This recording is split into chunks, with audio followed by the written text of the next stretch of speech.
I want a processing center. Araw-araw kita patatawagin dito pag hindi ito natupad by end of the year.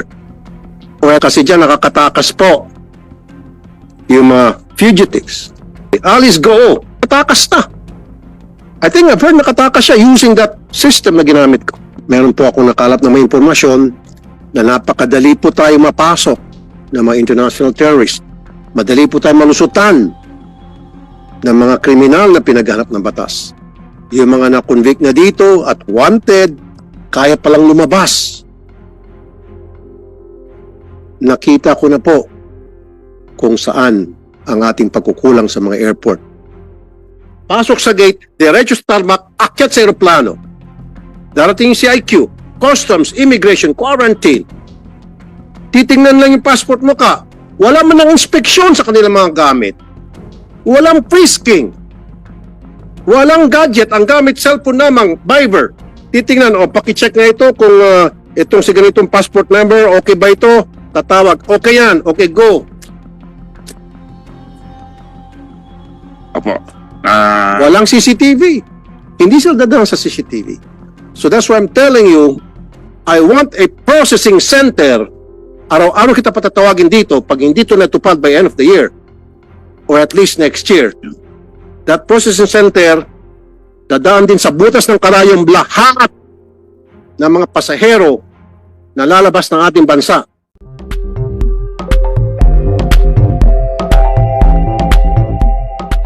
A heated discussion, we aired that earlier, between Senator Risa Ontiveros, yourself, and Attorney Harry Roque.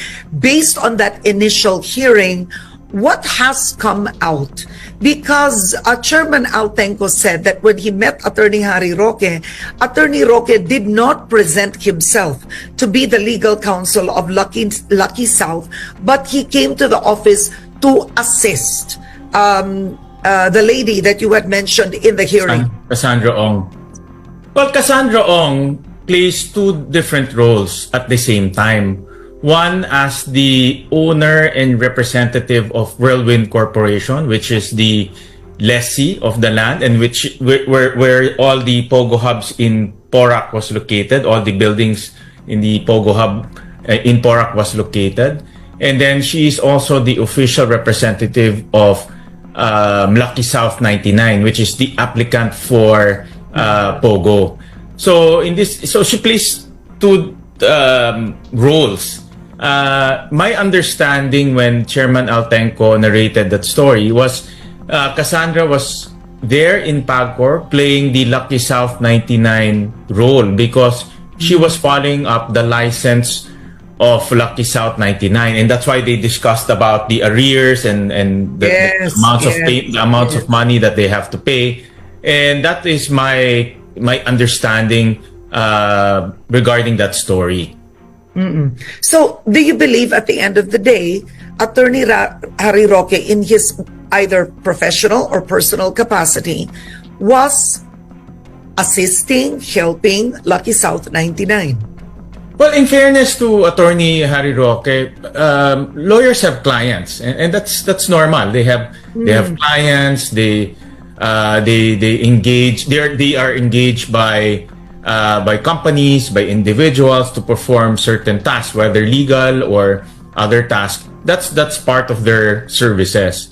And I think Attorney Harry Roque was there because Cassandra Ong engaged him, and Cassandra Ong probably seek his help in terms of people Attorney Harry Roque knows, and that's perfectly normal for law firms. I think law firms, the services of law firms, is basically to provide legal and also other services as much as they can. Okay, so moving on, speaking of law firms, where is Alice go?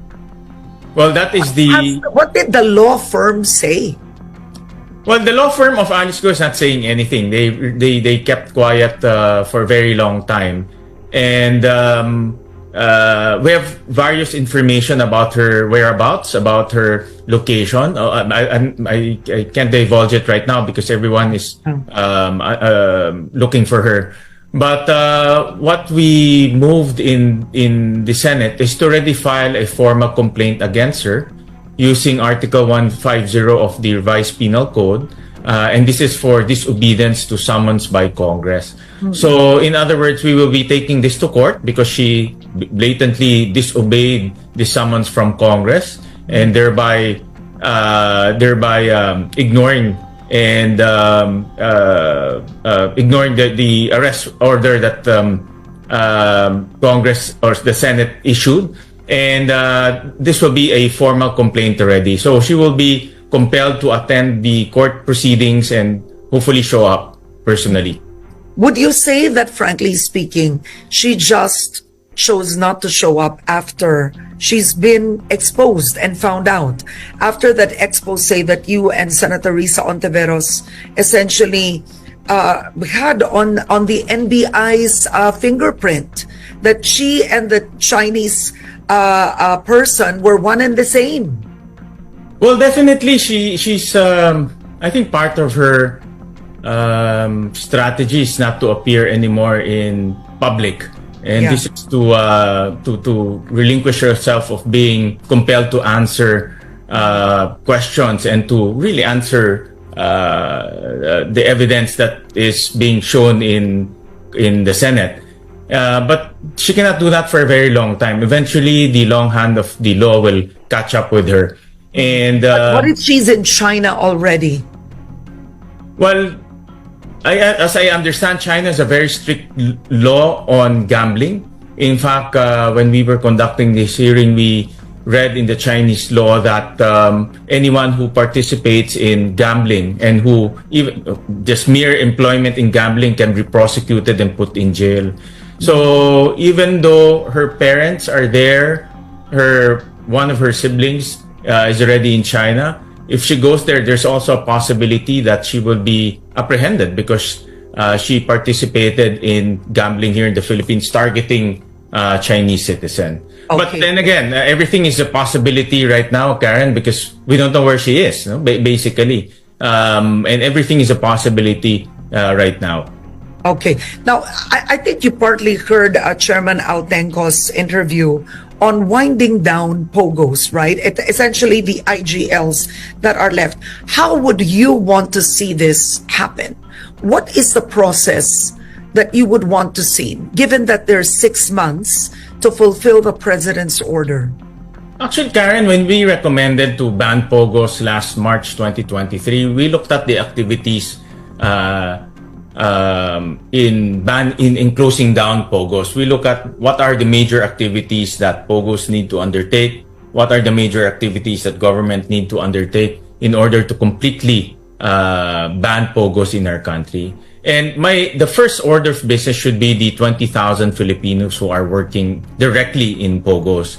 A lot of them are IT-oriented. POGOs being an IT company largely, a lot of them have IT skills. So I'm very confident that they can be transferred to, for example, BPOs and to other IT-oriented companies.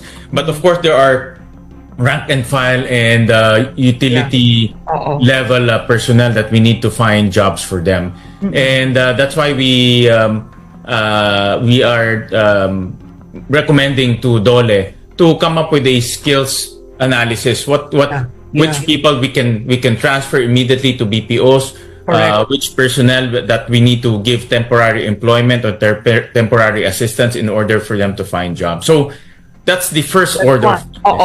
I want to ask you, do you support Chairman Autenco's recommendation? Because he mentioned that there are 12 SBPOs that actually are right now customer service agents for gaming companies, international gaming companies. So there's no gaming in these 12 companies, but they're all Filipino employees. There are 6 more applications for these SBPOs. He said he's not lobbying for it, but he believes because there are many thousands of Filipinos working there, he wants to make the appeal to the president to spare them. What are your thoughts on that? I have to study that very carefully, Karen, because there's a fine line between these service providers for gaming companies and also actual gaming companies. What my understanding is, and this is quite technical, that's why we need to understand. My understanding on this type of business is they only provide services. For example, Yes. with streaming, Filipinos are the one doing, let's say, the baccarat or the poker or the Russian roulette.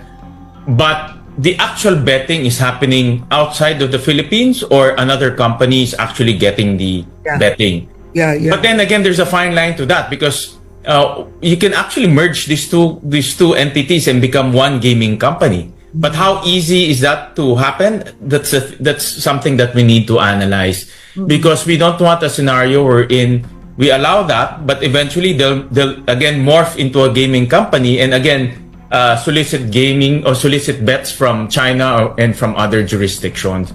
So we need to be very careful in looking at the technicalities. Okay. Do you believe there should be another agency that actually monitors? Because PAGCOR, for example, they collect arrears. Of course, you need Yes. to pay taxes to PAGCOR. But at the end of the day, Altenco said we don't have police powers when they already canceled the licenses. I mean, it took a while, right? You saw some of them still operating. So let's say, for example, hypothetically, if the SBPOs were to stay, should there be another agency that's actually looking over how these companies are run? Karen, you're absolutely correct. That's the root cause of all evil with gaming, because PAGCOR is operating as a regulator and as an operator, and there's an inherent conflict of interest with that model. That's why it's very difficult to regulate, because the goal of regulation is to make sure that they follow the rules. Yeah. The goal of operation is to make money, and these are inherently conflict of interest. And for me, that's the root cause on why we saw all of these POGOs going into illegal scamming activities and illegal activities. Because on one hand, PAGCOR is trying to regulate them, but on the one hand, they're making money out of these entities that they are regulating. So moving forward, one of the legislative recommendations out of this hearing is to separate the regulatory function and the operating function of PAGCOR. PAGCOR should only remain to be a regulator. And that's the model everyone in the whole world is practicing. That's why moving forward, we have to separate the regulatory function. Oh, so if PAGCOR, based on that idea, becomes just a regulator, will another agency then be formed for operations? Well, Be an operator. That's a policy question that government needs to study very carefully. But in my opinion, government should stay out of operation and stay out of business. The private sector can do better in terms of running businesses. I'll give you a case in a hard example. Soler, City of Dreams, these are run by private entities, and they're doing absolutely a amazing job in managing their company. They're driven by giving the best service, and they're hard investments in terms of putting up hotels and other facilities. We should leave that operation and that business side to the private sector, because that's what they do. That's what they do best. Okay. All right. So that's one. Another issue is, let's talk about the workers, right? Right now, there's no exact estimate on just how many foreign workers are in the Philippines because of POGO. This is from the time of former President Duterte. Even after they've whittled down the legal, right, gaming licenses, a lot of them left, but a lot still stayed, no? Yes. As a country, how do you then deport them when in China there's a serious punishment for gambling? Correct, Karen. That's why when the president said that the legal POGOs are disguising as legal entities, where in fact they're doing illegal activities. That's precisely what's happening. These legal POGOs, the ones that we are giving license, they're also given an opportunity to bring in workers. But once the workers are here, there's no way for them to monitor where the workers will go. That's why we are, for example, a few days ago, there were two overseeing foreigners. Na fake pa Chinese in yung particular. fake pa yung passport nung isa. Correct. Fake pa yung Kapag passport. Chinese siya. And they're overstayed. I think they were their visa expired in 2020, but 4 years after they're still here. But the point there is there are a lot of these cases here in the Philippines, and because of the sheer magnitude of these foreigners coming in, and because of the size of the country, it's very difficult for the Bureau of Immigration to detect where they are. A Yeah. lot of them are hiding somewhere in the provinces. A lot of them are working in other POGOs. So that's why officially there are only 25,000 foreign workers working in POGOs. But there are more. Definitely there are more hiding somewhere and working in other entities. Oo. Okay. What happens now? I mean, some have said with the ban, it doesn't mean that IGLs or POGOs will stop. But now they're all underground. Well, once you ban POGOs, what happened is even the license or the legal POGOs will now will not be entitled to bring in workers. Another loophole here is the workers, because they can bring in unlimited amount of people coming into our country, and these people we have no way of checking who they are. We have no way of checking their background. In fact, those two people who were apprehended in Benguet, one of them is a hardened criminal. He has a warrant of arrest in China, warrant of arrest in other jurisdictions. Red notice. Naka-red notice siya. And these are the type of people coming in to our country. And we don't know, we have no way to check who they are. So once we stop that entry point, then it's easy now to weed out the other POGOs, because the entry point is the one that is allowing all of these criminal syndicates to come into our country. Okay, another question. What do we do with all the structures? What happens then? At the end of the day, when licenses were given to these companies, they infused money, right? So in Bamban, there are buildings there. In Lucky South 99, sabi nga ni Chairman, there were 46 buildings there. In Island Cove, there are 20 structures there. So if the ban will really be enforced, it'll be like a ghost town. But what do we do with all those structures? Well, Karen, in the case of Banban and Porac, these are illicit money. And in yesterday's hearing, even the AMLAC confirmed that the money is coming in to the country and channeled towards building the one in Bamban is illicit. So government needs to confiscate it, because that whole structure and the entire facility is built based on illegal money. And there are proposals. Should we use it? Yeah, we have to reuse it. If we don't reuse it, it will deteriorate. Yeah, so sayang. there are several proposals, like for example, the one in Bamban can be used as a hospital for that area. The one in Porac, I know Senator Angaras looking at making it a school, maybe a training facility for TESDA as well. So there are alternative uses for these facilities, and in fact, these facilities can be turned into a legitimate BPO, because they're actually designed like a BPO company. So they can turn that into a legitimate BPO. But definitely, government will confiscate these properties, and government can put this into productive use. Oh, okay. I think at the end of the day, the question now is, what are we losing? I mean, you and I have talked about the social ills that come with POGO, right? But we've also talked about, for example, the revenues of gambling itself. No? So, for example, CESA, Chairman Autenco said he doesn't know if that's included in the ban, because CESA's able to issue their own licenses. The Solicitor General said that's included in the ban, but CESA has its own charter. What are your thoughts? Well, Karen, if you read the SONA statement of the President, it's sweeping. She said all POGOs are banned. No? He didn't make any distinction between illegal POGOs or legal POGOs, or POGOs inside CESA, POGOs outside CESA.